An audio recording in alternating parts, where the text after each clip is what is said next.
মন্তব্যগুলোই তুলে ধরার চেষ্টা করছি যে গোপালগঞ্জের ঘটনা প্রবাহ হয়তো সাধারণ নির্বাচন অনেক পিছিয়ে দিতে পারে আরো। আপনার কি মন্তব্য ডক্টর সিজান মাহমুদ? এটা কিন্তু আপনি যদি আমার বিভিন্ন অনুষ্ঠানে এই নির্বাচন সম্পর্কে মন্তব্যগুলো দেখেন, সব জায়গায় আমি একই ধরনের মন্তব্য করেছি। সেটা হলো যে নানান অজুহাতে নির্বাচনটা পিছানো হবে। আগের বারও বলেছিলাম যে ওটা হবে না, প্রথম ঘোষণার পরে হবে না। ডিসেম্বরেও বলেছিলাম যে এটা, এপ্রিলে বলেছিলাম এপ্রিল ফুল হবে, এরকম আর কি।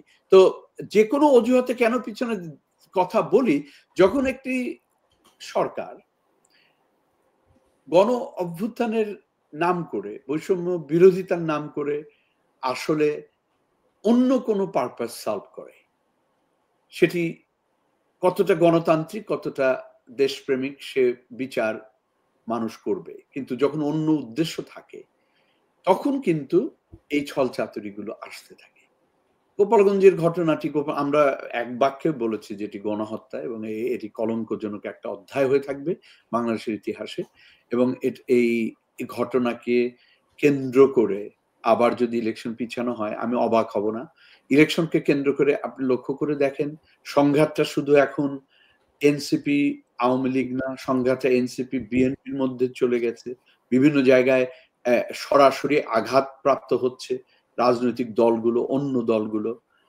বামরা তো টোটালি আউট হয়ে গেছে এই আন্দোলনের জায়গা থেকে। অন্য ছোটখাটো যা দল ছিল তারা, এমনকি এদের মুখ্য যে বুদ্ধিদাতা একজন ফরহাদ মজহার তো বলেই ফেললেন যে এটি শুধুমাত্র একটা রেজিম চেঞ্জ ছাড়া আর কোনো আন্দোলন হয়নি, এটি কোনো গণ অভ্যুত্থান আর না, এইভাবে বলে ফেলেছেন। তা আমি এখন একটু অ্যারোগ্যান্টের মতো বলতে পারি যে আমি রাজনৈতিক ব্যক্তিত্ব না, অথচ আমার মাথায় যদি এগুলো এত আগে আসে, কারণ আমি গোড়া থেকে এই কথাগুলো বলে এসেছি যেটা বেহাত হওয়া একটা আন্দোলন এবং এটার পরিণতি কি হবে, তাহলে আপনারা রাজনীতি যারা করেন তারা কেন বুঝতে এত দেরি লাগে যে কোথায় কি হচ্ছে, তাই না? আমি এমনকি আমার বামপন্থী বন্ধুদেরও বললাম যে তোদের বুঝতে আবার 10 মাস লেগে গেল, 10 মাসের আগে তোরা আন্দাজও করতে পারলি না যে কি ঘটতে যাচ্ছে। তো সেইটাই আমি বলি যে এই দূরদর্শিতার দরকার আছে, রাজনীতি করতে হলে দরকার আছে। তবে বাংলাদেশে ইলেকশন হওয়াটা খুব জরুরি, যেটা বারবার সবাই বলছে, যারা রাজনীতি সরাসরি করেন তারা আরো বেশি বলছে যে একটা ইলেকশন করে একটা গণ প্রতিনিধিত্বকারী সরকার প্রতিষ্ঠিত না হওয়া পর্যন্ত আপনি স্থিতিশীলতা আশা করতে পারেন না। এবং সেখানে আজকে সেনাবাহিনীর যে ভূমিকা, তাতে আমি আগেও যেটা আমি আশঙ্কা করেছিলাম যে এক ধরনের গৃহযুদ্ধ টাইপের সিচুয়েশন তৈরি করা, সেরকম হলেই বরং ইলেকশন না দিয়ে আরো কিছুদিন ক্ষমতায় থাকা যায়, এরকম মানে কুটিল চিন্তা যে কেউ করবে না, এই নিশ্চয়তা কেউ দিতে পারবে না। আমি খুব একটা আশাবাদী না যে ইলেকশন। ইমতিয়াজ মির্জা বিএনপি অনেক আশায় আছে যে পরবর্তী নির্বাচন হলে তারা ক্ষমতায় আসছে, কিন্তু এখন পর্যন্ত তারেক রহমান দেশেই প্রবেশ করতে পারেনি। এই অবস্থাতে এবং বর্তমান যে অবস্থা, আস্তে আস্তে স্বীকার করুন বা না করুন, জামাতের হাতে ক্ষমতা যাওয়া কিংবা তাদের যে একদম প্রকাশ্যে চলে আসা, সবকিছু মিলেই বিএনপির অবস্থানকে আপনি ভাবছেন যে এখনো শক্তিশালী? অবশ্যই শক্তিশালী। আপনারা তো দেখেন ব্যাপারটা হচ্ছে যারা লীগের সমর্থক অথবা যারা আপনারা এখনো মানে কোনো কাল্পনিক জগতে আছেন, যারা দেখতেছেন শোটা, তাদের বোঝা উচিত যে বিএনপি কি জিনিস। বিএনপি 17 বছর আপনার আওয়ামী লীগের মানে এত দৌড়দণ্ড প্রতাপেও তারা ভাঙে নেয়। তাদেরকে অনেকবার ভাঙার চেষ্টা করা হয়েছে। অন্য কোনো দল হলে তাদেরকে নেতাদেরকে ভাগায় নেওয়ার চেষ্টা করা হয়েছে, তাদেরকে মানে অভিযোগ আছে তাদের কিছু নেতাকে কিনেও নেওয়া হয়েছিল, এটা সেটা মানে অনেক কিছু করার চেষ্টা করছে। কিন্তু বিএনপির মানে দু একজন মানে তাও মানে একদম পেরিফেরির নেতা ছাড়া তারা কিছুই করতে পারেনি। এত বড় দলটাকে এভাবে যে টিকে আছে, বিএনপির সবচেয়ে বড় মানে এই হলো তারা টিকে আছে এইরকম একটা মানে স্বৈরাচারের আমলে, এবং তাদেরকে যে পরিমাণ অত্যাচার অনাচার সহ্য করতে হয়েছে। আজকে নিজুম মজুমদার একটু আগে বললো যে তারা এখন রিসিভিং এন্ডে, মানে তাদের তো খারাপ লাগেই কথা, কিন্তু এই জিনিসগুলো আমরা 17 বছর ধরে মানে চিৎকার করে করে বলছি, এরা যদি শুনতো আজকে তাদের এই অবস্থা হতো না, কিছুই না। কিন্তু 5 বছর ধরে নির্বাচন দিত, আওয়ামী লীগ আবার আবার হয়তো নির্বাচনে আসতো, একটা সিস্টেমে থাকতো, দেশ যেভাবে চলতেছে সেভাবে, অথবা বিএনপি আবার নির্বাচনে জিতে, অথবা আওয়ামী লীগ আবার নির্বাচনে যদি জিতে আসতো, যদি ভালো করতে পারতো। তারা করলো কি, তারা একবারে খাইতে গেল সবকিছু, সেই 2013-তে আপনার তত্ত্বাবধায়ক সিস্টেম বাতিল করে, এরপর তো আপনারা দেখছেনই কি অবস্থা হয়েছে, এখন তাদের অস্তিত্ব নাই অবস্থা। নেক্সট টাইম আবার আওয়ামী লীগের রাজনীতি শেখ হাসিনা আমলে তো আমি দেখি না আসবে, আর আওয়ামী লীগে কোন ভাবে আসবে আমার কোনো আইডিয়া নেই, বাট আওয়ামী লীগের যারা বাংলাদেশে আছে তারা আওয়ামী লীগের রাজনীতি আমার মনে হয় না আমি ফিরতে দিবে। আওয়ামী লীগের কথা জানতে চাচ্ছি না, আমি যেহেতু আচ্ছা, আপনি বিএনপির আপনি হ্যাঁ বিএনপির রাজনীতি কথা করেন, আমি বলছেন, তো বিএনপির বিএনপির রাজনীতি নিয়ে আপনার জানতে চাচ্ছি। তারেক রহমান ওনার তো আপনারা জানেন যে তার উপরে আঘাত করা হয়েছিল, এবং তার উপযুক্ত সময়ে দেশে আসবে, ওনার কখন আসবে এগুলার এই ধরনের তথ্য আমাদের কাছে থাকার কথা না, আমাদের মানে জানারও কথা না, এবং জানা উচিত না।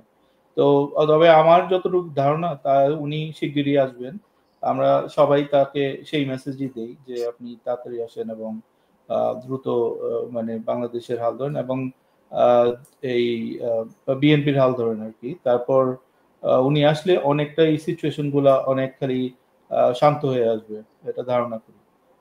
তবে আমার কাছে আসলে কোনো তথ্য নেই, এবং আমি মনে করি যে এটা যারা তার নিরাপত্তা, এবং উনি নিজে যেভাবে মনে করেন, উনি তো যেহেতু লিডার বিএনপির, তো ওনার এটা নিজেরই ডিসিশন নেওয়া উচিত।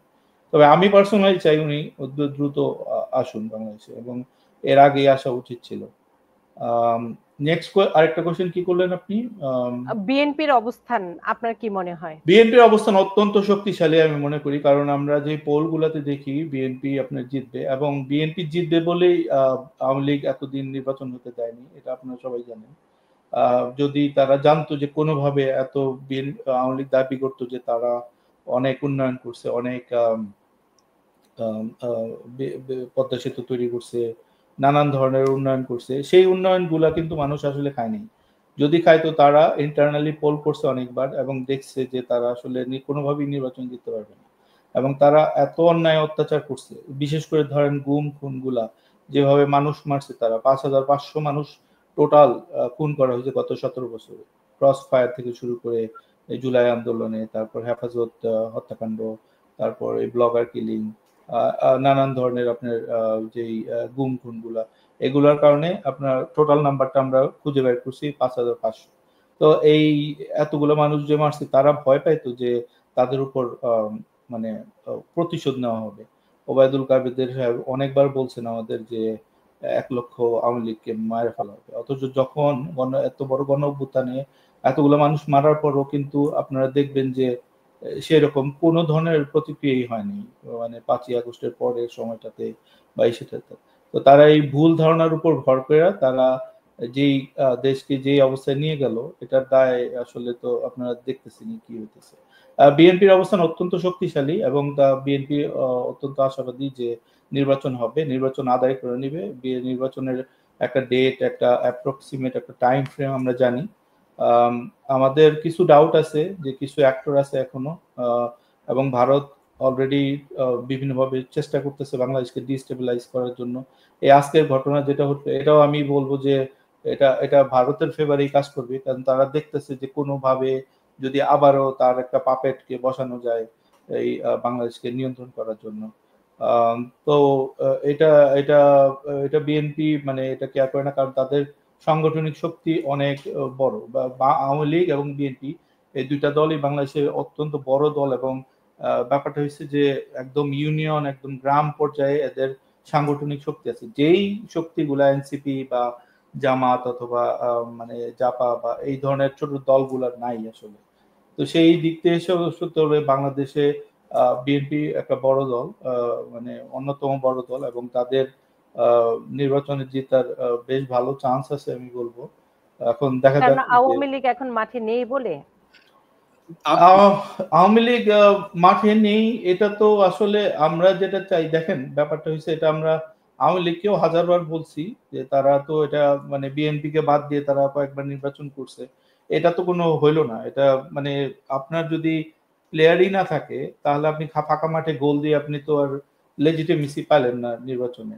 তো এটা আওয়ামী লীগ থাকা মানে এটা মানে খুবই ট্রিকি, কারণ হচ্ছে যে এদেরকে যদি অ্যালাউ করা হতো তাহলে আবার এই গণ অভ্যুত্থানে যেভাবে মানুষ তারা মারছে এবং যেভাবে তারা ইলেকশন রিগিং করছে তিনটা, সেটার কোনো বিচার হতো না। আমি একটা প্রশ্ন করতে পারি নূপুর? জি জি জি জি। কারণ কথাবার্তা হয়ে যাচ্ছে একটা পলিটিক্যাল পার্টির সাপোর্টার এইভাবে আর কি। আমি বলেছি আমি নিরপেক্ষ মানুষ, নিরপেক্ষতা বলে পৃথিবীতে কিছু নাই। আমার পক্ষ মুক্তিযুদ্ধ এবং বাংলাদেশ, আমার পক্ষ সেই অর্থে বলি। আমি দুটো প্রশ্ন করি সেক্ষেত্রে। বিএনপি কি চোখে দেখছে যে আরেকটি আওয়ামী লীগের মতো একটি শক্তিশালী রাজনৈতিক দলকে নিষিদ্ধ করা? এই নিষিদ্ধ শব্দটা যখন বিএনপি দেখছে, তার পাশাপাশি এই দলটি কিছুদিন আগেই ক্ষমতা ছিল, যেমন বিএনপি একসময় ক্ষমতা ছিল তারপরে চলে গেছে। আওয়ামী লীগ কিন্তু বিএনপিকে নিষিদ্ধ করেনি।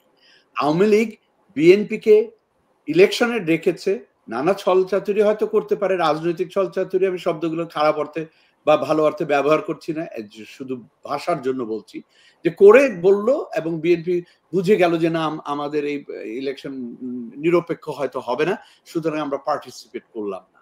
এইভাবে তারা একতরফা ইলেকশন করেছে আমরা জানি, কিন্তু নিষিদ্ধ কিন্তু করেনি। জামাতকে নিষিদ্ধ করার কারণ আছে বাংলাদেশের যে কোনো, শুধু বাংলাদেশে না, আমি পৃথিবীর কোনো দেশেই ধর্মভিত্তিক রাজনৈতিক দল থাকা অনৈতিক মনে করি। এটা নিয়ে আমি প্রচুর বলেছি এবং এটা নিয়ে জামাতে ইসলামের আমিরকেও আমন্ত্রণ জানানোর কথা ছিল এই নূপুর চৌধুরীর শোতে আলোচনা করার জন্য, যে এটি কেন অনৈতিক। যে কোনো বিশ্বের রাজনৈতিক প্রেক্ষাপট দিয়ে আমরা এটা বিচার করতে পারি। সেটার উপরেও তারা কোনোদিন বাংলাদেশের মুক্তিযুদ্ধকে স্বীকার করেনি, এখনো করে না। তারা অপরাধ স্বীকার করেনি, তারা কোনোদিন ক্ষমা চায়নি। সুতরাং সেই প্রেক্ষাপটে যদি বলি, তাহলে আওয়ামী লীগকে নিষিদ্ধ করা কি একটু অগণতান্ত্রিক প্রক্রিয়া না? আওয়ামী লীগকে তো তারা নিষিদ্ধ করে নাই, তারা সাময়িকভাবে তাদের কর্মকাণ্ডকে নিষিদ্ধ করছে, যেটা একটা ট্রিকি একটা সিচুয়েশন মানে দাঁড় করেছে। দেখেন, আমি কোনো ডিপ্লোম্যাটিক হব না, আমি এগুলা পছন্দ করি না, আমি স্ট্রেট কথা বলতে পছন্দ করি এবং আমি সরাসরি বলি এগুলো আমাদের জন্য অত্যন্ত, কারণ আমাদের যেই মানে আমাদেরকে আবার ফেস করতে হয় ধরেন উগ্রপন্থীদের, উগ্র ডানপন্থীদের।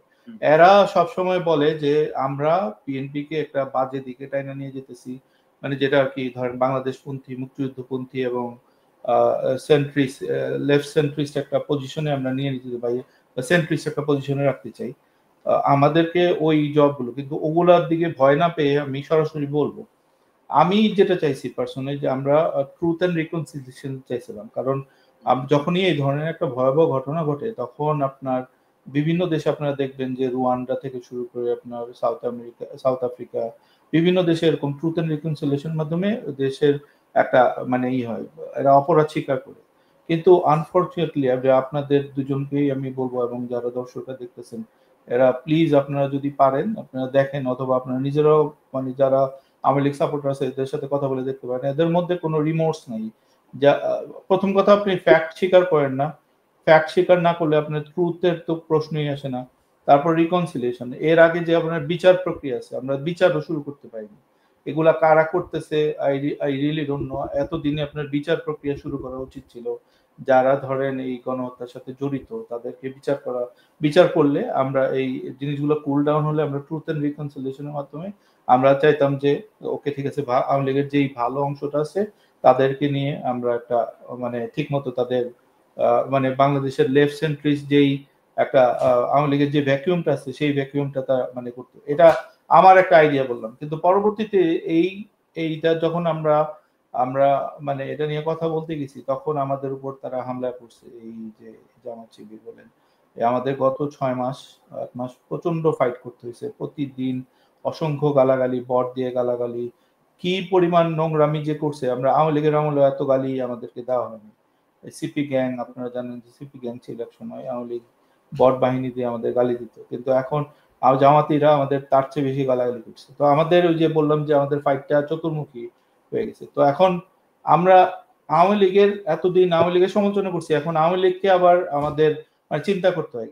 আসলে আওয়ামী লীগ না, আওয়ামী লীগের মানুষগুলা যেই ধরেন আওয়ামী লীগের 25%, 20% হোয়াটএভার পার্সেন্টেজ একটা ভোট আছে, মানে কোর সমর্থক আছে, এরাও তো বাংলাদেশের নাগরিক, এদের তো ভোটের অধিকার আছে, এদের এদের বলার অধিকার, এদের রাজনীতি করার অধিকার আছে, সেই অধিকারটার জন্য আমরা কথা বলতে চাই। কিন্তু পরিস্থিতি এরকম, এই কিছু অর্বাচীন মানুষ এবং যারা আছে তাদের কারণে এগুলা নিয়ে কথাও বলা যায় না। এবং এটা আরো খারাপ হয় যখন আপনার আওয়ামী লীগ যারা, মানে আমি জানি না, আমি দেখিনি এখন পর্যন্ত কোনো আওয়ামী লীগের সাথে কথা হয়নি যে এগুলা নিয়ে যাদের রিমোটস আছে বা যারা ট্রুথ এন্ড রিকনসিলিয়েশন চায় বা কোনো মানে আমরা বলছি যে ওকে ঠিক আছে আপনারা ক্ষমা চান অথবা একটা প্রসেস শুরু করেন, একটা প্রসেস তো ওই দিক থেকে শুরু হয়।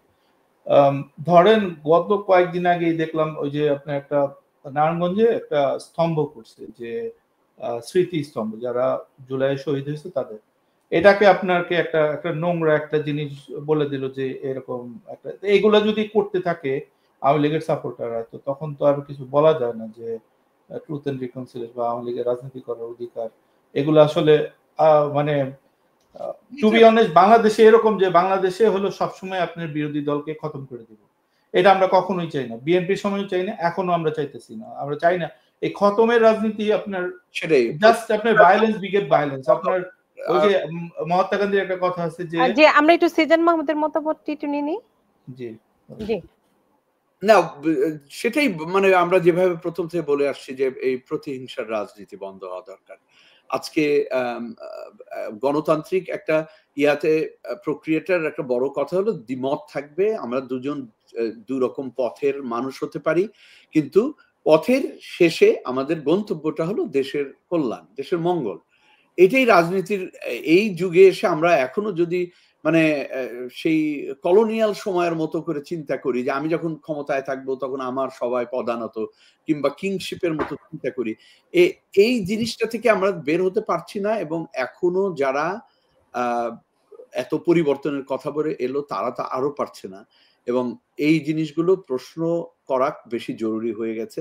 তার কারণ হলো যে বাংলাদেশ কিন্তু স্থিতিশীল একটা জায়গায় ছিল, সেখানে গণতান্ত্রিক প্রক্রিয়া ব্যাহত হচ্ছে, সে কারণে সে ব্যাহত হওয়ার জন্য এক ধরনের আন্দোলন হতে পারে, সেটা অন্যভাবে হতে পারতো, একটা স্বাধীন দেশে আন্দোলন হওয়া আর এক রকম, আর আমরা ৭১ মুক্তিযুদ্ধের সময় যেরকম যুদ্ধ করতে সেটা অন্যরকম।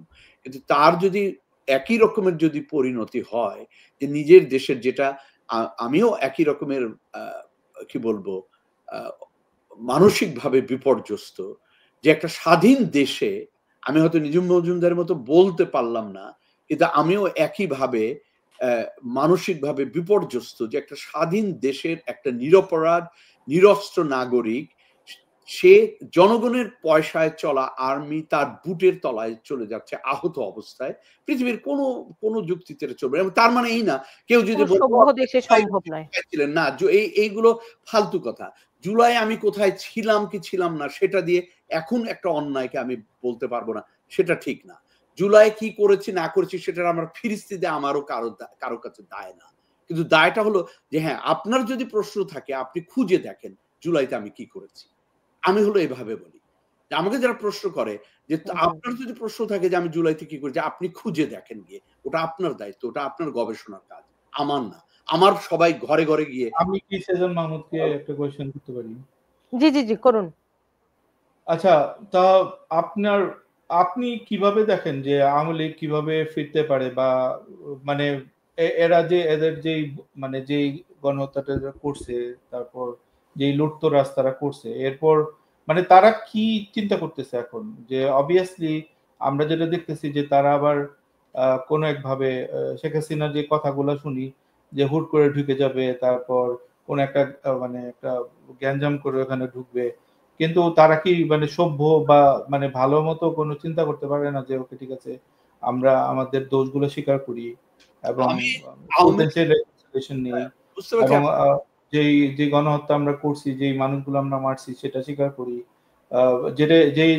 যারাই এটার সাথে জড়িত তাদেরকে মানে করে একটা নতুন আওয়ামী লীগ তৈরি হোক, মানে ওদের থিংকিং প্রসেসটা কি এখন যদি আপনি তাদের সাথে কথা? আমি তো ধরেন আওয়ামী লীগের পক্ষে থেকে কোনো কথা বলতে পারবো না, তাদের কি গণতান্ত্রিক না, আমি আপনার কথা বলি না, আমি বলতেছি ধরেন যারা আওয়ামী লীগ সমর্থকদের সাথে তো কথা হয় আপনার, আপনি দেখেন আপনি আশেপাশে তো সমাজের মধ্যে মানুষ থাকে না এরকম, ধরেন নিজুম মজুমদার একজন আওয়ামী লীগার, তো ওনার কথাই ধরেন।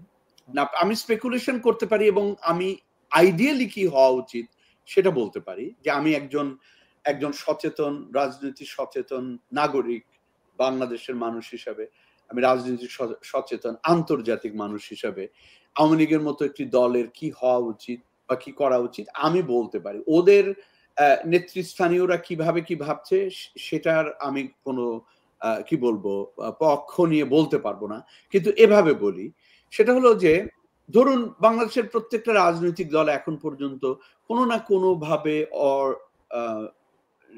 এটাকে কি বলবো নন ডেমোক্রেটিক বা অগণতান্ত্রিক কাজ করেছে এবং বিচার বহির্ভূত হত্যা করেছে।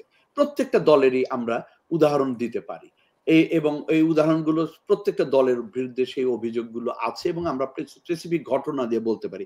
যেহেতু আপনি বিএনপির সঙ্গে জড়িত, আমরা 21শে আগস্টের উদাহরণ দিতে পারি। আমরা একই সঙ্গে সেই ছায়ানট সহ সারা বাংলাদেশে যে আক্রমণ করলো জঙ্গিরা সেটার উদাহরণ দিতে পারি। এরকম নানান রকমের উদাহরণ কিন্তু আছে প্রত্যেকটা দলেরই। আওয়ামী লীগের ক্ষেত্রে আমি যেহেতু গত 15 বছর আমাদের আরো বেশি মনে আছে যে তাদের আমি যেগুলো বলেছিলাম যে তারা যখনই বিচার বহির্ভূত হত্যা হয়েছে, ক্রস ফায়ার হয়েছে বা গুমের কথা বলেন এরকম হয়েছে, তখনই কিন্তু আমরা বলেছি যে এই উদাহরণগুলো বুমেরাং হয়ে আসে, আপনাদের ক্ষতি করবে, বাংলাদেশের ক্ষতি করবে, এটা কিন্তু বলেছি। তাহলে আওয়ামী লীগের নেতৃস্থানীয়দের উচিত হবে এবং তাদের মধ্যে যে আওয়ামী লীগের মধ্যে যে সচেতন একেবারে অনেস্ট গণতান্ত্রিক দেশপ্রেমী মানুষ আছে সেটাও আমি জানি। ব্যক্তিগতভাবে যাদেরকে আমি চিনি তারা আওয়ামী লীগ বিএনপি করা দুই দলের মধ্যেই আমি যাদেরকে চিনি, অনেক মানুষ আছে বাংলাদেশে যারা দেশটারই ভালো চায়, যারা নিজের স্বার্থ দেখে না, যারা পার্টিজান না, মানে আমি যেটা বলি একেবারে ওই ট্রাইবালিজমে বিশ্বাস করে না, তার ট্রাইবালিজমের মতো না। এরকম মানুষই কিন্তু আছে যে তারা স্বীকার করে যে হ্যাঁ, যে সমস্ত মানুষগুলো দুর্নীতিপরায়ণ, আমি তো মনে করি শেখ হাসিনা নিজেও স্বীকার করেছেন। তিনি যখন বলেন যে তার কি বলে দারোয়ানও 400 কোটি টাকার মালিক, সেটা কিন্তু স্বীকার করে নেয় যে আমার দেশে দুর্নীতি হচ্ছে এবং এই দুর্নীতি এখন আরো বেশি দুর্নীতি হচ্ছে। সেজন্য আমি একটু আমি পয়েন্টটা মেক করি। তার মানে তারা নিজেদের সমস্যাটা স্বীকার করছে না। কারণ আমি বরং একটা চ্যালেঞ্জ সবাইকে করেছি, আমি বরং শেখ হাসিনার পরিবারকে যে জড়িত করে যে সমস্ত অভিযোগগুলো বলা হয় সেগুলো কিন্তু কেউ এখন পর্যন্ত প্রমাণ করতে পারে নাই। এখন তারা দলীয় ভাবে যদি একসময় বলে যে হ্যাঁ আমরা 15 বছরে আমরা কি করেছি সেটা এটা হতে পারে ওইটা হতে পারে, তাহলে কি মনে করেন যে বিএনপি অথবা বর্তমান অন্তর্বর্তী সরকার তারা মনে করে যে আওয়ামী লীগ এসে ইলেকশন করতে পারে? আপনি কি মনে করেন সেই সম্ভাবনা আছে? না, আমি মনে করি না, কারণ যেই অগ্রপন্থী, তাহলে আওয়ামী লীগ তো তার মতো করে পথ বেছে নিবেই। তারা যে আরেকটা এখানে আমি একটু ব্যাখ্যা করতে, এখানে একটু ব্যাখ্যা দেওয়া দরকার। ব্যাপার হচ্ছে যে আওয়ামী লীগ আপনার এখন যেটা আমরা দেখতেছি সেটা হলো যে আওয়ামী লীগ স্বতন্ত্রভাবে দাঁড়াবে অথবা জাপার আন্ডারে হয়তো মানে তারা আসবে আর কি, একটা পর্যায়ে আসবে, যেটা খবর আমাদের কাছে যে খবরগুলো আছে আর কি। আমি এখনো মনে করি, আমার অবজারভেশন থেকে যে বাংলাদেশে এখনো একটা বড় অংশ জনগণ আওয়ামী লীগকে পছন্দ করে। আমরা ফেসবুকে একেবারে ব্যাপক হারে একটা নেওয়া হয়েছিল, জরিপ নেওয়া হয়েছিল, সেখানেও কিন্তু দেখা গেছে এবং মানুষ এই 1 বছরে কিন্তু আবার বুঝে যাচ্ছে যে যত যাই ঘটুক এই যে 50টা 60টা উন্নয়নমূলক কাজ বাংলাদেশে যেটা হলো, এটা কিন্তু দেখেন এই টাকা কোন রাজনৈতিক দল মারেনি বা দুর্নীতি করেনি, আমরা জানি সবই, সেগুলো আমরা ফিরিস্তি দিতে পারি, কিন্তু অ্যাটলিস্ট কাজ তো হয়েছে। কাজ যে হয়েছে তার মধ্যে কিছু দুর্নীতি হয়েছে।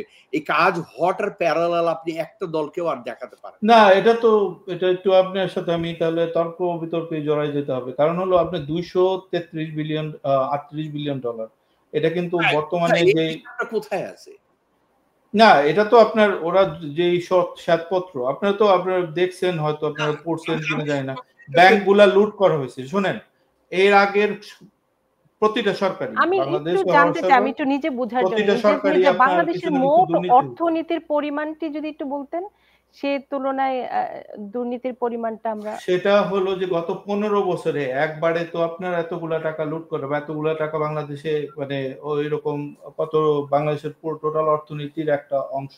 আপনি কি এটা ক্রমাগত করা হয়েছে, বছরকে বছর করা ভাই, হয়েছে। আপনি কি টোটাল একটা খুব অথেন্টিক তথ্য দেখেছেন কিনা, চোখে পড়েছে কিনা, যেটা সুইস ব্যাংক রিপোর্ট দেয়? সুইস ব্যাংক জানতে পারে না, কিন্তু সুইস ব্যাংকের রিপোর্ট অনুসারে বাংলাদেশে গত 15 বছরে যে পরিমাণ বাংলাদেশিদের টাকা ছিল সেটা প্রায় 1.5 থেকে 2 গুণ হয়ে গেছে এই গত 1 বছরে।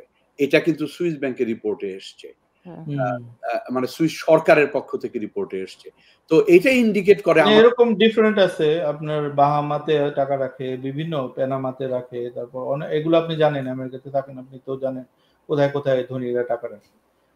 ওটা সুইজারল্যান্ড একটা, এখন দুবাইতেও টাকা রাখে, বিটকয়েনে টাকা রাখে। আপনি টাকা তো আপনি মানে এগুলা ট্রেস করতে পারবেন না, কিন্তু যেগুলো করা হয় আমি আর আপনি মিলে করতে পারবো না, কিন্তু যে সাতপত্রটা রিপোর্টে যেগুলো প্রকাশ করছে সেগুলো তো আমরা বলতে পারবো এটা অথেন্টিক ডেটা। আপনাদের প্রিয় পত্রিকা প্রথম আলোতেই আসছে এবং এরা অথেন্টিক, এরা মানে রিসার্চ করে বের করছে এবং এটা তো ইজি। আপনার গত এই দুর্নীতিগুলো তো চাপা ছিল না, সবই তো বের হইতো, আমরা জানি না হলমার্কে কত টাকা লুট করছে, আপনার এই ব্যাংকগুলোতে কত টাকা লুট করছে, এগুলো তো আমরা জানি। কারণ বাংলাদেশে আপনি ঠিকই বলছেন একটা স্টেবল অবস্থায় ছিল, ধরেন রাস্তাঘাটে চাঁদাবাজি হতো না, কিন্তু ব্যাংক থেকে টাকাটা লুট করে নিয়ে যেত, মানে ওই একদম সরাসরি সোর্স থেকে টাকাগুলো লুট করতো। এটা তো অজানা অচেনা কিছু না, এটাতে এটাই প্রবলেম। এই দুর্নীতির যদি আমরা হিসেব নিকেশ করি, প্রত্যেক আমলেরই দুর্নীতি, এবং বর্তমান সময়ে তো হ্যাঁ সেটা করেন, সেটা করেন, সেটা করেন, সেটা যদি করেন আপনার লন্ডনে বিএনপির আমলে আমরা দেখবো যে 1 থেকে 2 বিলিয়ন ডলার, আর সেটা হচ্ছে 233। তো আপনি কত গুণ হয়েছে সেটা আপনি দেখতে পারবেন। যে আমরা স্পেসিফিক জায়গাটিতে থাকি, আমাদের দুই একজন প্রশ্ন করেছেন, সেই প্রশ্নগুলোর উত্তরের আলোকে একটু বৃষ্টি তিনি বলেছেন জুলাই আগস্ট ছিল জঙ্গি সন্ত্রাসী হামলা, 3,500 পুলিশ হত্যা করে রাষ্ট্রের বিভিন্ন স্থাপনায় হামলা, ভাঙচুর, লুটপাট, অগ্নিসংযোগ করা হয়।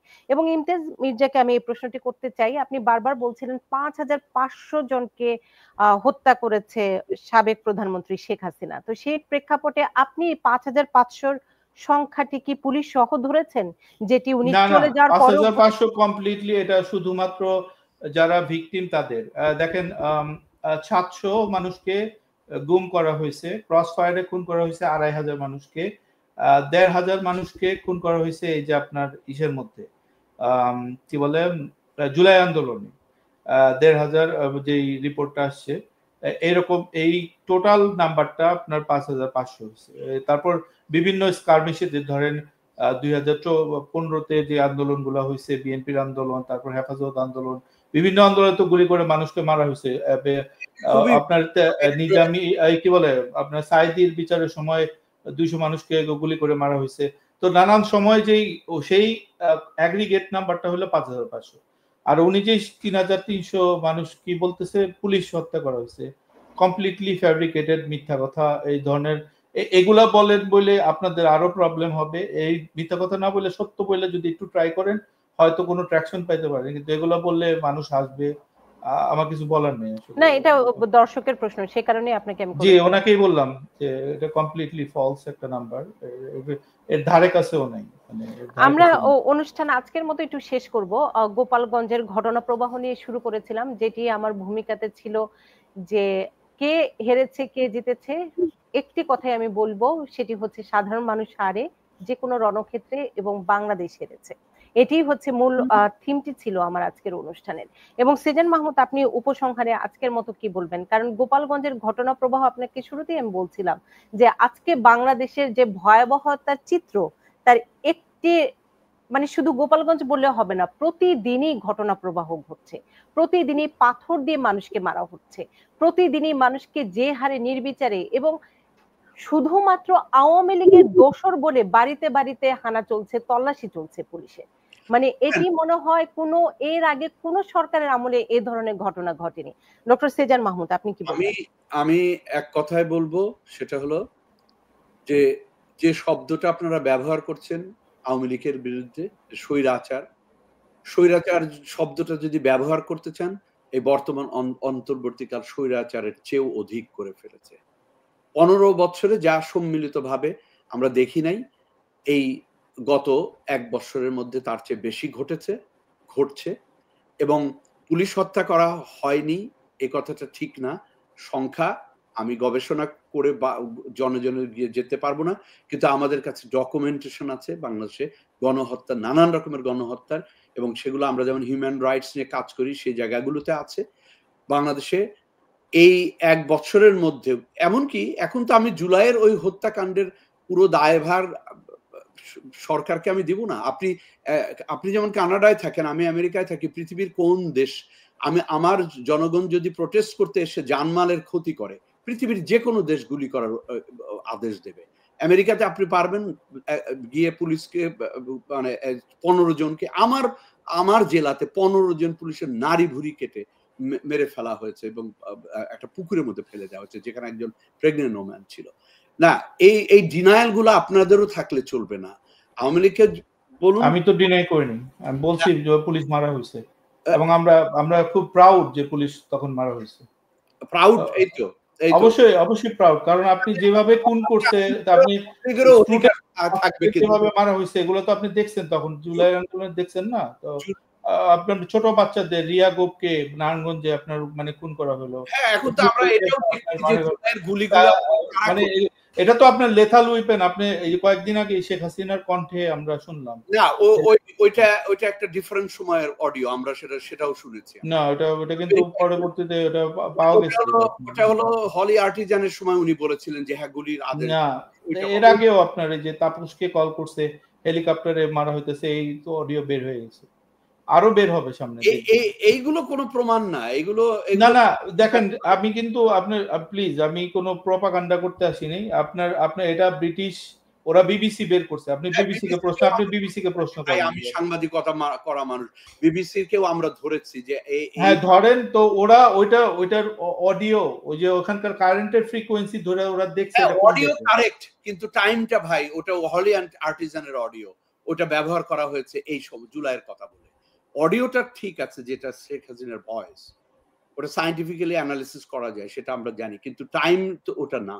এই ধরনের, যাই হোক, মোদ্দা কথা যে জিনিসটা আপনি উপসংহারে বলছেন, আমরা এই বর্তমান স্বৈরাচার কেন আরো বলছি যে তাদের মুখ্য উদ্দেশ্য হলো মুক্তিযুদ্ধের ইতিহাসটাকে ধ্বংস করা, মুক্তিযুদ্ধের চিহ্নকে নিশ্চিহ্ন করা, বাংলাদেশের অস্তিত্ব যেখানে আমাদের জড়িত। সুতরাং স্বৈরাচার শব্দটা আমরা এই জন্য আরো বেশি ব্যবহার করা উচিত। যাক আজকে ঘটলো গোপালগঞ্জে, এটা চূড়ান্ত রকমের একটি স্বাধীন দেশের আর্মি দিয়ে এই লেভেলের গণহত্যা, এটা কোনোদিন আমরা মেনে নিব না, মানতে পারবো। ইমতিয়াজ মির্জা। না, আমি যেটা শুরু করছি যে আপনার এটা অবশ্যই একটা ন্যাক্কারজনক ঘটনা এবং কারা এটার জন্য দায়ী আমি শুরুতেই বলছি, এনসিপির লিডাররা এইসবের জন্য দায়ী। খুবই আনফরচুনেট ঘটনা। আমি কোনোভাবেই, কিন্তু আওয়ামী লীগাররা কিন্তু জুলাই আন্দোলনে এখনো আপনার তারা উল্লাস করে, তখনও করছে, এখনো করে। এগুলা যদি আপনারা যারা শোনেন দেখেন তাদেরকে বুঝান, মিথ্যা কথা এগুলা প্রপাগান্ডা ছড়ানো বন্ধ করেন, একটু বাস্তবটা বোঝার চেষ্টা করেন, তাহলে এটা দেশের জন্য সবার জন্য ভালো হবে। বাংলাদেশ সবারই দেশ, আমার দেশ, আপনার দেশ। আমরা গত 15 বছর, নিজু মজুমদার একটু আগে বলে গেল কি আমি জঙ্গি অত হোয়াটএভার, আমাদের তো তাই বলছে যে রাজাকারের বাচ্চারা ভেঙে যায়, পরে দেখা গেল যে আমরাই সবচেয়ে বড় ফাইট করতেছি এখন জামাতের বিরুদ্ধে। তো এই ধরনের মানে গর্ধবের মতো কথা বললে আর কিছু বলার থাকে না। তো রিয়েল সিচুয়েশনটা যদি বুঝতে পারেন তাহলে বুঝতে পারেন, কারণ ওই আপনারা যতই মানে জোরপূর্বক তারপর এই ভোট রিগিং করে যে ক্ষমতায় দখল করে রাখতে চেয়েছে, সেটা কিন্তু একসময় বেড়ে গেছে, যেটার ফল আমরা দেখতেছি এখন। তো এটা যত তাড়াতাড়ি আমরা বুঝতে পারবো এবং বাস্তবতাটা মানতে পারবো এবং সেই অনুযায়ী যদি আওয়ামী লীগ কাজ করে, তাহলে এটা সবার জন্যই ভালো হবে, এছাড়া কিছু বলার নেই। কারণ আওয়ামী লীগ তো যারা পালাই গেছে, কিন্তু দেশে যারা আছে তাদের নিরাপত্তা, তাদের অধিকার নিশ্চিত করার দায়িত্ব আমাদের সবার। এতটুকুই বলতে চাই। অবশ্যই। এবং সেক্ষেত্রে ইমতিয়াজ মির্জা, আমি উপসংহারে আবারও ছোট্ট একটি প্রশ্ন করতে চাই। আওয়ামী লীগের চিন্তা ভাবনার জন্য আওয়ামী লীগের অনেক লোকজন আছে, বিএনপির অবস্থানটি নিয়েই যদি আপনি উপসংহারে বলতেন তাহলে আমাদের দর্শকদের জন্য আপনার দলীয় অবস্থান এবং আপনার মন্তব্য সেটি একটু সুস্পষ্ট হতো। কারণ আওয়ামী জি লীগের চিন্তা ভাবনা করার জন্য আওয়ামী লীগের লোকজন, তাদের দিক নির্দেশনা, তারা কিভাবে সেটি আছে। আপনি যেহেতু বিএনপির একদম মতাদর্শের একজন সক্রিয় কর্মী, সেহেতু আমি একটু আপনার দলের অবস্থান আমি মতাদর্শের কোনো উপসংহার সক্রিয় জানতে চাই। কর্মী না, আমি একজন ইন্টেলেকচুয়াল, আমি মানে আমি লেখক, আমি অ্যাক্টিভিস্ট। বিএনপির সাথে এখন অ্যালাইন আমি মনে করতেছি, অ্যাকচুয়ালি আমি বাংলাদেশের জন্য এখন আমি মনে করতেছি বাংলাদেশের জন্য বিএনপি বেস্ট। যদি বিএনপি ফেল করে অন্য কেউ আসবে, ভালো দল আসবে, হোয়াট এভার হবে, কিন্তু আমি যা করব আমি বাংলাদেশের জন্য করব।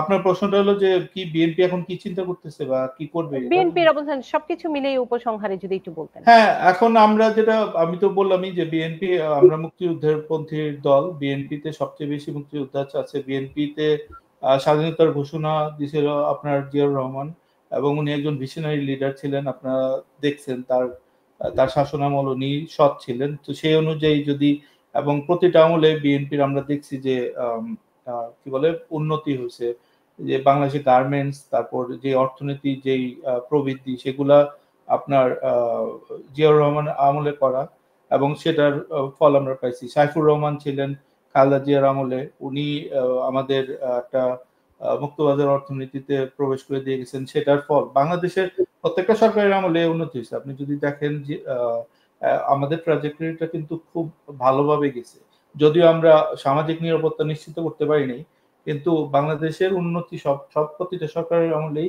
একইভাবে মানে গেছে এখন পর্যন্ত। তো বাংলাদেশের যেই এই ট্রানজেকশনেই থাকবে। বিএনপি ব্যবসা ওরিয়েন্টেড দল, এবং আমাদের চ্যালেঞ্জ থাকবে হলো যে মূল সমস্যা আমি মনে করি এবং বিএনপি মনে করে যে বেকারত্ব। আমরা 1 কোটি মানুষকে নতুন করে জব দিবে সেই ধরনের ইকোনমি, তারপর $1 ট্রিলিয়ন যে ইকোনমি, সেটাতে আমরা প্রবেশ করতে যেতেছি, সেই ধরনের পরিকল্পনা নেওয়া হয়েছে। এবং আপনার সবকিছু